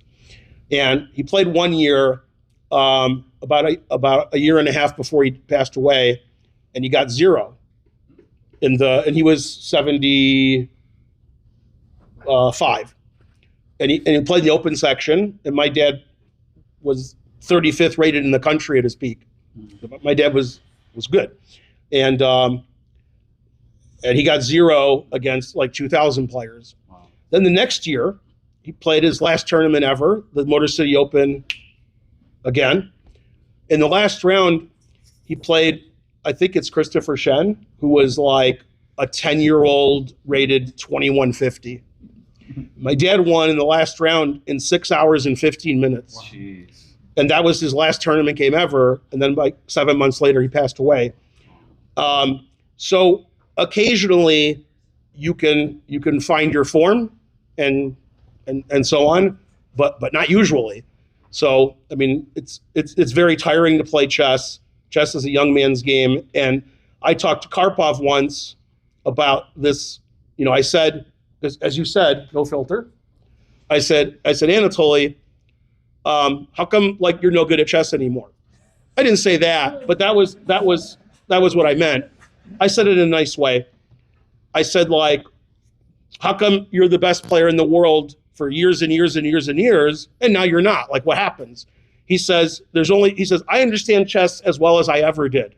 Everything's the same. However, he said, the reason I'm not as good now as I used to be is energy. He says, I have no energy when the game is ending. And he says, when I was younger, you know, he was on it. And I asked him this when he was in his early 60s. And he said, yeah, there's no energy, so I can play well, and then I stopped playing well. And what's funny is, this will confuse a lot of you, a lot of the older players keep their abilities in blitz chess because the game ends very quickly. And I compare blitz chess to bridge because I play bridge also, and I have some good results actually. I'm not a bad bridge player. And when you play a bridge hand, that takes 5 minutes. Then you play another bridge hand. And a lot of the best bridge players in the world are in their 50s and 60s because you're not sitting there for 4 hours and then you make one mistake and you lose the bridge hand. So they can play for 5 minutes and play better than they've ever played, and then they play another, and they remember everything. And Karpov played a blitz match against Sarawan. That's why I was hanging out with them. And Karpov won like the last 6 games because he's Karpov. So no matter how old he is, he's still Karpov. And when Karpov was in his late 60s, he played a 2-game mini match against Karyakin, and Karpov won 1.5-1/2. And Karyakin had just tied the world championship and lost in the playoff. So even in his 60s, he could beat Karyakin at blitz chess because he wasn't playing 40 moves in 2 hours. So I just have fun. And occasionally you'll beat somebody who's pretty good, and don't worry about getting back to 2000 because unfortunately it's unrealistic. Great advice. Other questions? Okay. Joe.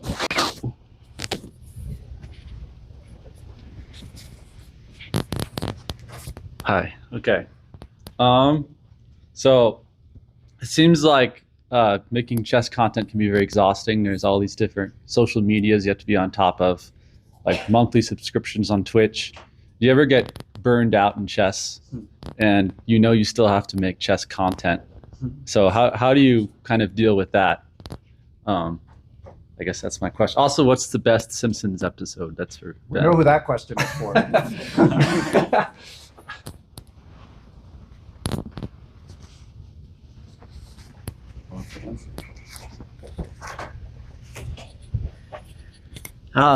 So I would say, like, as far as the content side, I answer it from a place of like someone that got burnt out at just chess, right, and playing in tournaments. And so like I have seen that burnout in my own life. I've seen the challenge. I felt it. I felt that lack of desire to just go play in tournaments anymore because I knew it's going to be brutal hours and hours and hours.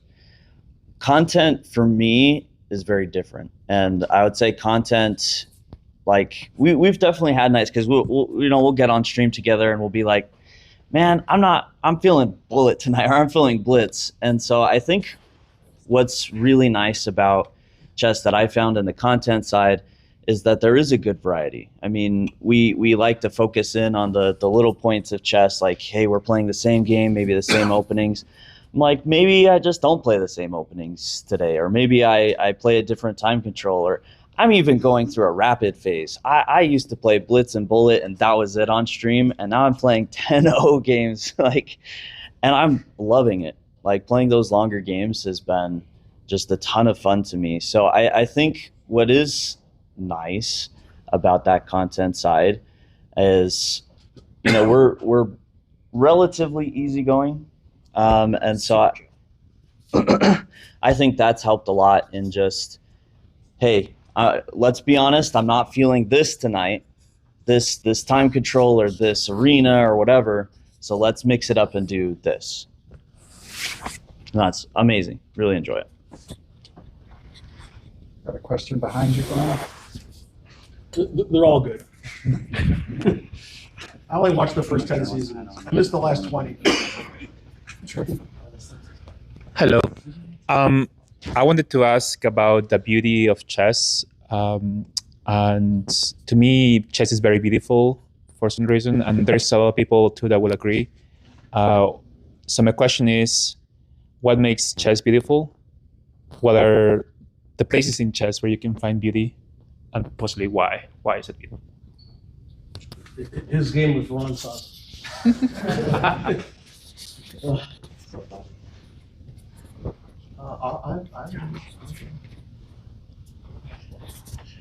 Okay, I think there's lots of reasons. I mean, chess is like a very deep game, and I think it can be very intellectually satisfying. For me, something that I've always wanted to do with chess is to be able to like travel to tournaments and be able to play chess while visiting other places and other countries, which I think is wonderful.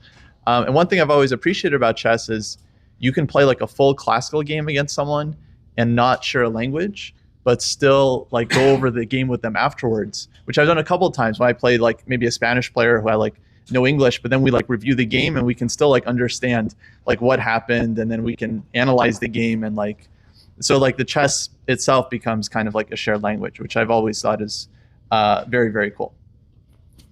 I'm going to piggyback off of that. I like it when you're in a competitive game and you feel like you're having a conversation with the guy in the play. We're like, oh, you're doing these things and you're saying this idea is going to work. And I'm like, I don't think so. I think you're wrong. And so I'm going for it anyways. And it feels like in this competitive spirit when you're playing against each other, you're conversing kind of like that. Right. And you just have this connection that, you can have with anybody, because anyone can play chess. Yeah, you think your bishops are cool? Exactly. And like, you think your bishops are so cool? My knight's better, man. And so that's what I think is beautiful, that aspect. Take D's not there. Can you pass the mic? Just one. Yeah, one of my favorite books is this book called Hitmakers by this economics writer, Derek Thompson, and he basically gets into what makes something go viral or what makes something popular. And he looks at music, at pop culture, movies, etc. And he boils it down to what he calls the familiar surprise. Basically, what people really like is where they have some knowledge of something, but then there's like a new twist on it. And to the beauty of chess, when I see a move that really resonates, that's what it is. It's like there's something you recognize, there's some element like a pin or something, but you manage, after all these thousands or millions of chess games, you manage to see it in some slightly new permutation, and it really, really just presents chess in a new light. So that's kind of what never gets old to me. Before we get to the next question, Ben, I forgot to have you answer the Simpsons question. I would talk to him a little bit about it while you were doing that. I was going to say they're all good, but I've actually only seen like the first 10 seasons. My last 20 seasons, I'm not really up on. So I usually don't like to talk about a television show and say that's my favorite episode, because it's usually just the one I'm thinking of right then. I mean, I like a lot of episodes, and it's just my memory of like which episode. I'll give you one just to answer your question, but doesn't mean it's my favorite. The 25 Greyhounds, if you remember that episode. No? The answer is fries. That's also possible. That's actually from The Simpsons. That the answer is fries is from The Simpsons. So I steal most of my best material. I wanted to add on to what people were saying about the beauty of chess. The reason chess is beautiful is that everybody can play it regardless of who you are. You could be in a wheelchair, you could be 100 years old, you could be 4 years old, you could be from any background. And I was thinking about this when I was teaching the camp yesterday. One of my classes, I looked around at the kids and I said, this is the only place these kids are going to mingle, all these kids together. I said, they have nothing in common with them, they have nothing in common with them, but they do, chess. And I said, when they're in school, those people are hanging out together, but in chess, they're talking like they're best friends. The kids all wanted to play chess with everybody and talk about the games, and it was, I mean, that's the beauty of chess, is it appeals to everybody. And you could be at a chess tournament and a 5-year-old's playing a 90-year-old. And in competitive games and sports, that's just chess. That's not happening anywhere else. And that's what I love about it, is you get to see a lot of different kinds of people from different backgrounds, and they're all enjoying the same thing, and chess brings them together. And Dylan, you had a question for the panel, right? Oh yeah, I'm totally putting my journalist hat on. From American Chess Magazine, I'm Dylan Quercia. Okay, I'm going to put you all on the spot because journalists make people uncomfortable. I want everybody, do not skip, to tell me either the weirdest or strangest thing that's happened on your stream or YouTube channel. Don't skip. You're going right on the spot. Skip, right? Because I don't have or your podcast that you had to cut out. Maybe you had to edit it out. Okay. Who's going to start? Come on, be brave. I got this. Yeah, let's go. We know he's in TV. Let's go. All right. Best story ever. Caden, I'm sorry. We're going to say the story. There is a certain member of our chat who was so enthusiastic. He put in a proper job application to become our mod. Quite impressive, actually. Resume, had done lots of things. We said, you know what? Yes, you be our mod. Come to find out, this guy had this love infatuation for my buddy Caden. And he proceeded to write what we call a love novel, basically. A proposal of love itself to Caden. And it was beautiful. I didn't read it because it was weird, but my wife read it. And she said it was, very schmutty. And then Caden proceeded to not read it, as you shouldn't, because that's weird. Why do you gotta call me out? Why you gotta... It's weird. You shouldn't, And so he never talked to us again. So yeah. Oh, heartbroken. That happened. So when you're online, be careful. Let's go. That Yeah. was good. You want to follow up? Here you go, buddy. Yeah, top that. Top that? Weirdest. I don't know, because that was actually what came to my mind first. Understandably. That's why I took it. Yeah, we have had some other pretty weird ones, but yeah, I feel like one of those in particular I shouldn't get into. But kind of on that note, it's I know it's a good one. It's an interesting one, but no, it's just be careful who you friends. We had someone in the chat that was not who they said they were, and that turned into a very, very interesting experience. So. Oh, Caden got catfished. No, wait, whoa. You get catfished? Wait, it's kind of like that. No, Tony did try and set me up with them, so like kind of. I was a Kind good of. friend, man. I was looking out for you. I said, my buddy here, You needs a friend. You tried to set me up with them. I didn't know. Okay. I was lied to. Oh. All right, Coach, beat us. Go ahead. Oh. A weird thing. Okay, I got one. So we have this podcast called Dojo Talks, and sometimes we get comments, on our YouTube channel, whatever. And sometimes they're, normal comments, sometimes less so. So we did a podcast on the Carlson Neiman saga that you folks probably remember when Carlson dropped out of the Sinkfield Cup, and there was this whole drama and controversy, and then we did this whole thing, and then we got an email to the channel, which is already odd because our email's not public. So we got an email, and it was apparently this this lawyer. I think he claimed to be a district attorney from somewhere, and it was a very long email, and there was a lot of all caps throughout just obliterating everything we said in the podcast, how it was all wrong, and it was terrible, and I don't even remember like whose side he was on, if he was on like Magnus's side or Hans's side. He had a point of view clearly, but yeah, I mean, and then he sent us like multiple emails like demanding that we like take the podcast down because it was so inaccurate. It was so like, it was so bad. Very angry. I hope he doesn't watch this because I'm definitely gonna get another email just for bringing this up. So yeah, but that was a little while ago. So hopefully he's moved on to other things. Wait, was it a proper cease and desist? Yeah, I mean, I don't know what we were supposed to cease and desist, but I'm guessing he was not a district attorney. They usually don't write in all caps. Yeah, that's what I was thinking. Yeah, I don't know. Maybe not.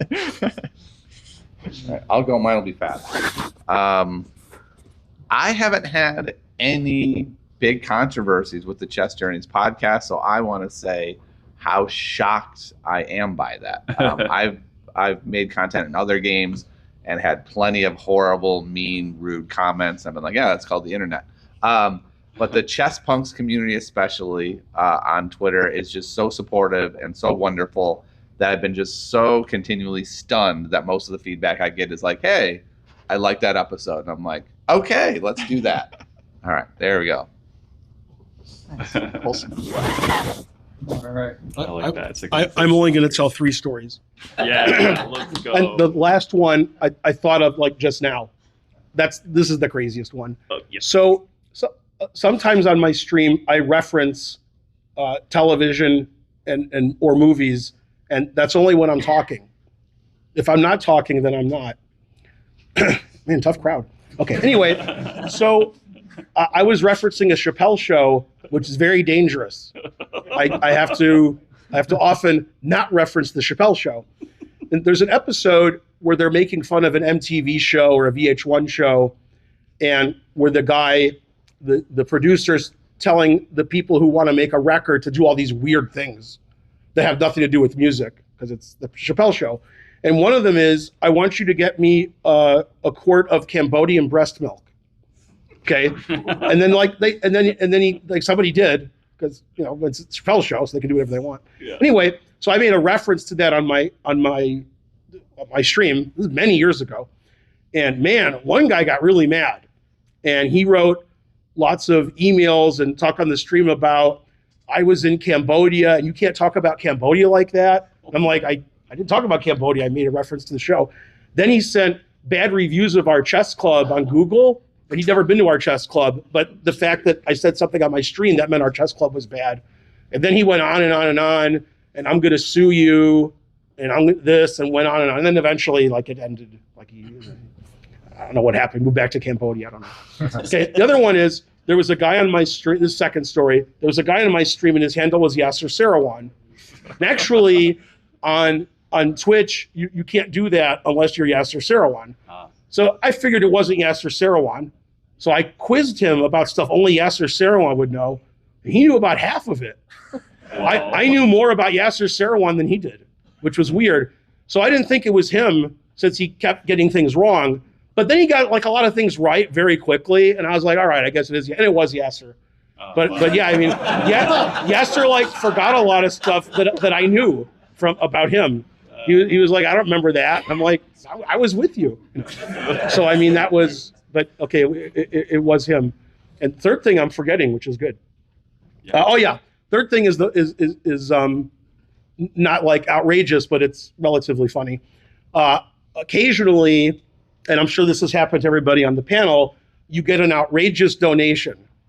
And whenever I do, I'm suspicious. Like it's a stolen credit card, or the person's intoxicated, or it's a mistake. Okay. And many years ago, I got it went da da da, and I got the donation, and it said $2,000. So I said on the stream immediately, everybody's like, wow, yay. And I'm like, okay, wait a minute. I said, did you mean to give $2,000 or did you mean to give $20? You made a mistake.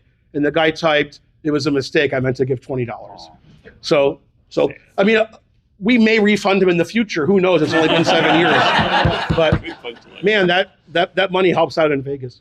Oh man, it's tough to follow Ben.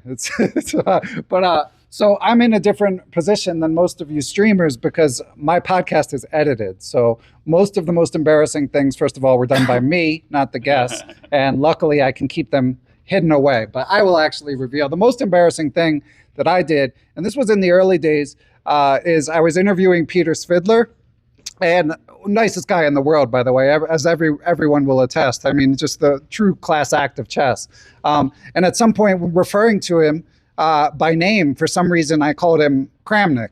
Just the most ridiculous. Obviously, I know him well. I prepare a lot for my interviews, but I called him Kramnik. But if you're going to screw up someone's name like that, Peter is the perfect person to do it because he handled it like a total gentleman. And of course, this was before Kramnik was outed as being totally crazy. So it wasn't as insulting as it might have been. And then getting back to what Ben was saying earlier about the ravages of time, I'm 47. This is... What's 2024 minus 2016, Ben? Nobody knows. I'll say 8. This is my 8th year doing the podcast somehow. And I will say, in addition to it getting harder to get better at chess as the years go on, my brain farts within the context of interviewing are slowly creeping up. So it's getting increasingly, and I'm always able to edit out. You know, you try to keep a conversational flow, have follow-up questions ready, but then they might bring up a second topic where they say something that's even more interesting than they said before. So suddenly, like, the next follow-up question leapfrogs the prior one.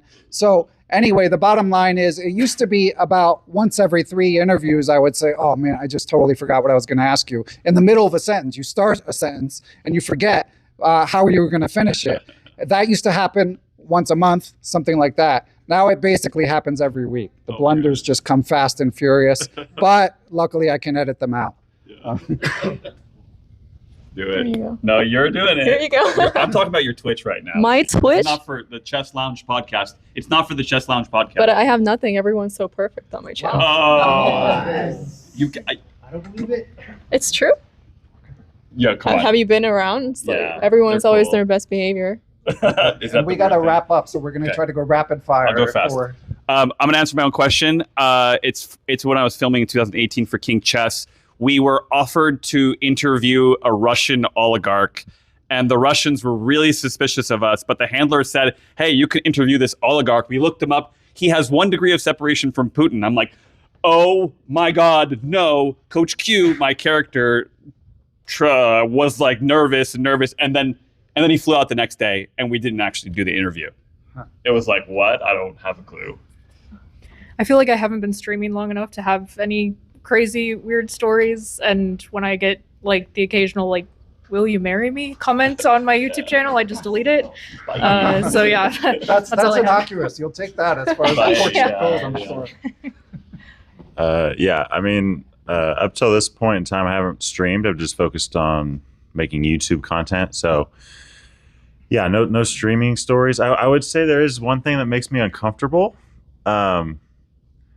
I've had dozens of people, and some people in person as well, but just people commenting that they fall asleep to my voice. And I don't know, it's just weird. So Solomon, I've had that a lot too. Yeah. People tell me they go to sleep to watching. Do they tell you your voice is soothing and all that? Yeah, so. I'm not sure if it's a compliment. I don't know. Yeah, and then and sometimes in person too, like one friend that I met, I forgot her name. I wouldn't say her name anyways, but she doesn't even play chess, but right when I met her, she said, by the way, I fall asleep to your voice every night. Like, it helps me fall asleep. It's just, I don't know. It's just, I don't want to know that, you know? So anyways, if you do, watch my channel, please don't fall asleep to my voice. And if you do, don't tell me.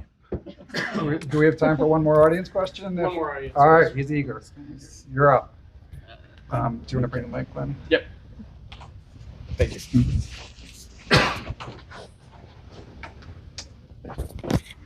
So this question is for anybody who started playing chess as a young adult.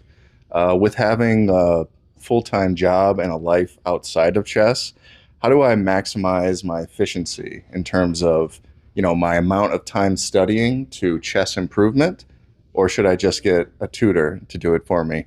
What do you think? The tutor, I'll tell you straight up, there's no shortcuts. People think when they hire a chess coach, it's a substitute for studying. And I wish it were true too. But I wrote in my book, quantity is the best quality, and it's what no one wants to hear. It's what I am Willie Hendricks, award-winning author, something that he wrote, and then when I interviewed him, really resonated with me. You would love, everyone wants a shortcut. I believe you wrote this in my foreword, or in your foreword.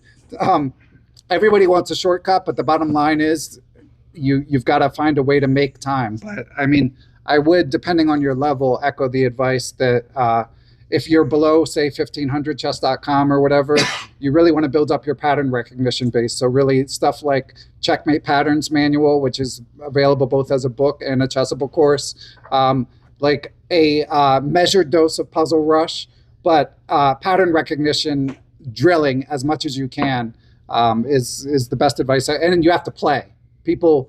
Some people want to treat chess like an academic subject, but it's a competitive endeavor. So pattern recognition and play are my advice. I don't know if anyone has something to add.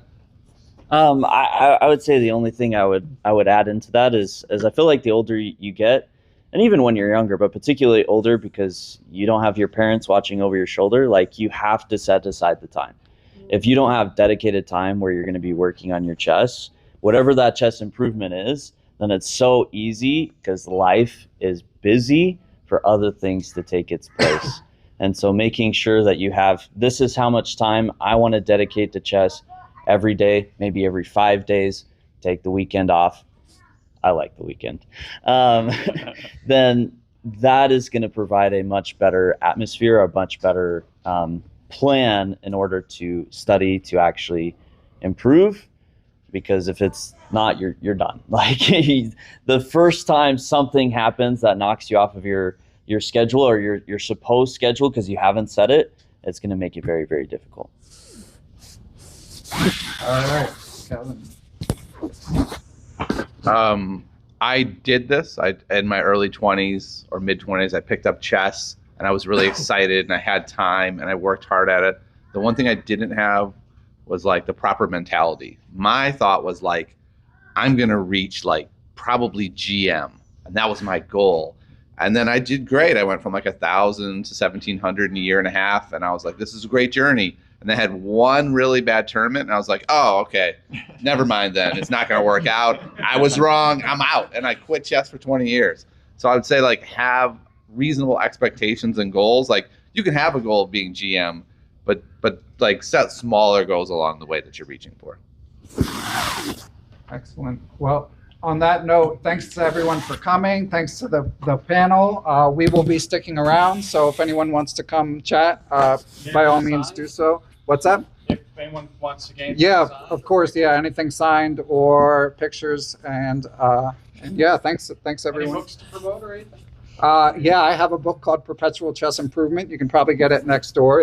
A lot is about that question that you just asked, and it's also like the compiled advice of all the people that I interviewed. And I mean, obviously, check out everyone's social media channels, YouTube channels. There was a lot of great content creators here. So, and I'm gonna check out your game. So who was your game against again? Pavlo Vorontsov. Pavlo Vorontsov. That's first order of business when 2012. Yeah. Okay. Okay, homework. Thanks, everyone. Yeah. Good job, Ben. Oh, thank you. Thank you. Thank you, Ben. Thank you for the answer. Certainly. Well, definitely appreciate it. Nice to meet you. And I enjoy your St. Louis Chess Club. Oh, thank you. Yes. Oh, my God. And then I remember Oh, you. thanks. I remember you when you were 13. Stream. You're not 13. Hi, stream. But you were Hey, nice. insanely tall for 13. Oh, nice to meet you. Really Still working on it, but I think that tournament. How old are you when you started? Okay. I started like Yeah. a little So anyway, I less was than 2 wondering years if you ago. could get So I was like Oh, 26, so 25. I started playing when I was 16. Really? What's your rating right now? Over the board, I'm 1825. One guy. I went to 18 This is my first time going outside of. That's awesome. This is the first year I've gone outside of.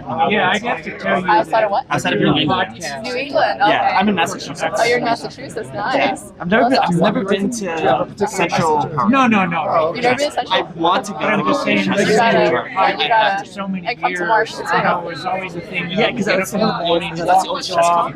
Listening Yeah, to you, yeah. my friends. It's really cool. It's nice, but yeah, how's the tournament going? So the I'm kind of curious. June is my first game. Okay, Because so I flew in yesterday. Yeah. I didn't want to play because I was it's a month. I was like, big dog. Just have fun day one, come in day two, play a lot of chess. I like the fun time constraints, like game in an hour, which is what the first 2 rounds are. Yeah, no, I mean the 4-hour games are brutal because I played on Wednesday. I played 2 games, 4 hours. So I was exhausted. I see. I saw It those was hard. I mean, yesterday when I walked to the table, your concentration is fantastic. Thank you. Like you don't even gaze when you put your eyes on people walking by. I'm amazed because I know I'm sitting there when someone stops on my table, I'll like look down and see who it is. Yeah. You're like locked. I'm on it. Yeah. You thought it was his turn. It was his turn. You're like, all right. Yeah.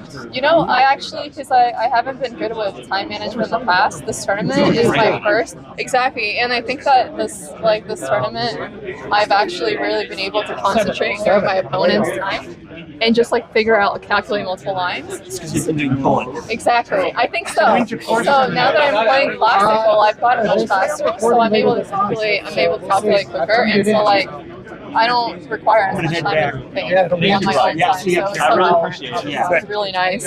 Yeah. So Your positional awareness is extremely good. I appreciate that. You're at my level. Thanks. I don't know if you saw the first game I played at WFM. Yes, I did watch that. I was like, I thought you had a great position. Great position. I think I had it. I just butchered and lost my rook, but I was up on time and the position was beautiful. I wouldn't fault you for raising your lift. I wouldn't prefer lifting that, but I would move my rook over to attack you. I think so. I think I should have just like been more calm and made sure all my pieces were connected so nothing hangs. You know what I mean? That's like the right thing to do. To be fair, like, I missed the hard counter to it, which was A5. I completely missed that as well. So I'm not gonna blame that. That sucks. Yeah. Right, exactly. That part definitely sucks. Happy early birthday. Thank you. Tomorrow. Yeah, I don't know. I haven't decided yet what's happening. Yeah, so we'll see. But it was really nice meeting you. Thank you. Okay, thank you. Hey, good to see you. in How are person. you? Well, thank you. No, I have not heard from you in a while. I How are you? know. I've kind of disappeared. You I don't have, have any yeah. time online or anything. Really? Yeah, What no. happened? Just busy? Work, just doing silly stuff. Fair enough. I figured. Yeah, you told me that. You got pretty busy. Yeah, but that's okay. It'll probably slow down a little more. Every now and then I pop in, you're straining a little bit, but I'll say anything. Like here and there, but no, it's cool. Yeah, it's great. I've got like my 2 favorite streamers right here. Who's your second? Oh, okay. That's awesome. So I've decided, just because I think it would be really cool, if you guys would selfie with me. Yeah, of course. I think that'd be awesome. Yeah. 7 foot. Actually, you're not near as short as you act. I'm wearing heels. Are you in heels? I am. I'm wearing heels. All right, there we go. Yeah, if you're willing, I'd love to do that. Yeah, of course. Yeah, let's do it.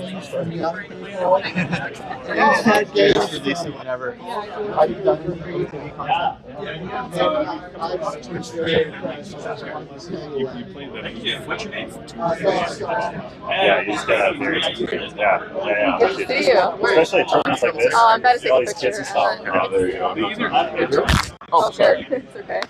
I am good. I'm tired. I got a game coming up. I gotta eat. What time? 1 p.m. for the next game. My game ended yesterday like 10:30, and then I analyzed it, and so I got back around 11 or something. And I was tired. Yeah, I was tired. But game yesterday was really good.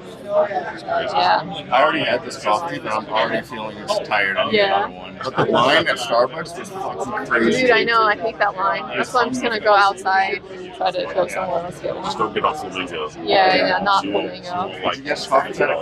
Not yet. Are you going to get coffee? Really? I would appreciate that. I gotta stay here. Yeah, I gotta stay here. But I mean, I can go get coffee afterwards too. It's not a big deal. Yeah, because I need food. All right, well, I've got to get my 2 streamers here. Alrighty. I got my thing starting here. I don't know whether I can do want selfie. Yeah. You got to stand right in here. You got to be close enough to Solomon. There we go. That's got to be the way it works right there. All right. All right. All right. Well, you guys both need to sleep, so I'm gonna go and let you guys go if you want. So, yeah, good luck. Good luck later in the game. You're not under 1250, are you? No. Okay. Well. You're in under 12. I'll have to see you guys Let on me the know how it podium. goes. So yeah, that's cool. All right. Anyway, I'm out. Take care. All right. Yeah. Talk to you soon.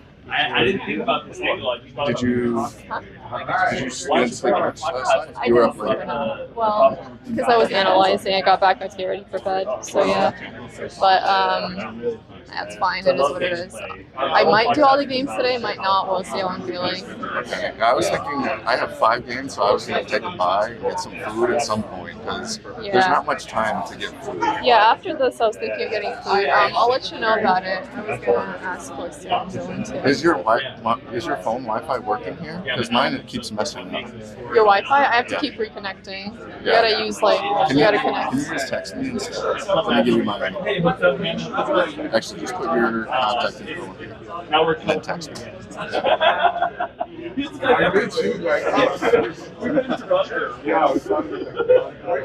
Are you streaming right now too? I am. Oh, okay. I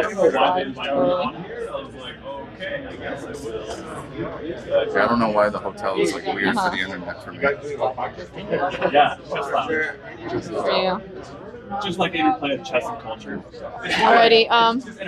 Yeah, just message me later. I'm gonna go and see what's happening. Okay? Yeah.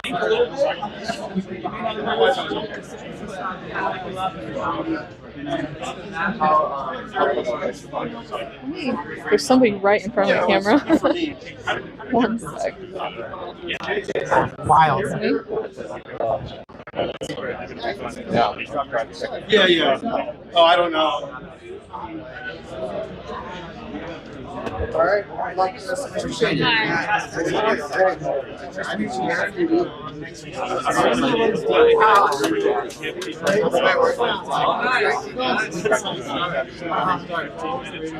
Yeah, I remember that. I'm gonna put this somewhere where you can see. I tried to. There you go. I know, right? I'll put it on done. See that, but I'm like 1750. That's awesome. But it worked out.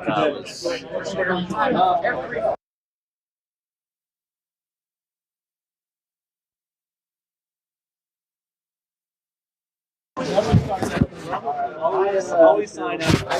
Yeah, I have the other mic. I turn off the other one too. Yeah. I was hoping someone at the sign would be. Yeah, but I have lighter reviews. I love how like you were the carrier of the entire stream. Like, they didn't have any microphones. No microphones. Well, it's for the live stream. That's why. I know. They needed to have a sound system in the room for the audience. It's like, Yeah, but then it doesn't pick up well because they would production use an value. internal. No, you. I'm not talking about you. I'm talking about them.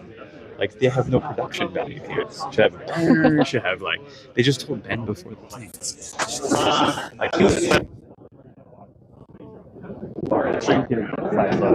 Inside look, yeah, but it's fine. It's Play what you like. You don't need to I don't know, because this is specifically for the stream though, because the mic quality is trash. No, I know. I'm just ragging on that. Yeah. On the organization. It's Yeah, like, no, come but on. I'm saying for the stream, even if they had good. Yeah, you wouldn't want to production, hear it from the. Yeah, it wouldn't be good from the speakers on the phone, but I know. The pillar became a huge problem for me because. Well, it's really good because you have it recorded in full. I know. But yeah, the pillar is annoying. That was the first thing I noticed when I came in. I was like, Yeah. Oh, that is a really bad setup. I know. When I saw that, I'm like, this is gonna be a problem. Just like, why? this is gonna be I'm definitely gonna a problem. network with you. Yeah, no. You go do that. Definitely need to ask. Yeah, I'm gonna I ask. want them to come on. It's Yeah. so crazy. The team, you want to hear it? Oh, Let's do death. it. Death. Let's do it. Oh, we should get a photo from the fab side. Dojo, get the dojo fab. And Elena like gives $1 million today. She's crushing it in style. No, is that I decided this tournament I'm gonna be we both stylish, did. so. We both didn't want to. Yeah, it was very mutual everything. Okay, so picture. Are you still streaming? Yeah. I am. Stream and selfie, double, and I'm recording by the way. We got the entire conversation. Yeah, I like streaming. Good. We're recording a selfie multiple times, by the way. You know, there's a ton of people around. We can ask somebody to take a photo. I like for us. selfies. Kind of actually. cute. Really great. Yeah, they're great. Got the dojo. Wait, I wanna take one. Welcome to the dojo. Here, take one for us. I mean, we could just do it like this real quick. Costa, you need an assistant who literally just plays the dojo sound theme whenever you like start your first speech. What time was the place about this one? I think so. I got ready and I was like 24:50. What? Should we Fan Castle?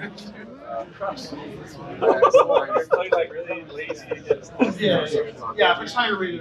We hit that light. Oh my god. Okay, this is fine. Thank you. Wait, actually, can you just take a picture of me? I don't know if I should end the stream at this point. Can Keep it someone on. take a picture of me and camera? Yeah. Oh, sure. Oh yeah, we definitely need one. Yeah. We can do all three. Yeah, let's do all three and then we'll do like. Alrighty, but I want to do one. Well, you guys can do one together. I'll do one with the three of us. All right.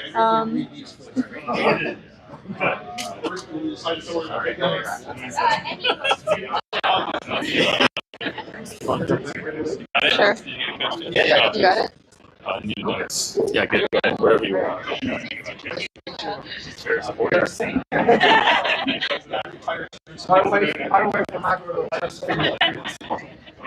Here, I want. Good for the inside the Twitter. Exactly, Yeah. Build the hearts. But yeah. So fun. Yeah. Thanks, Costa. Alrighty. Gotta eat before this tournament.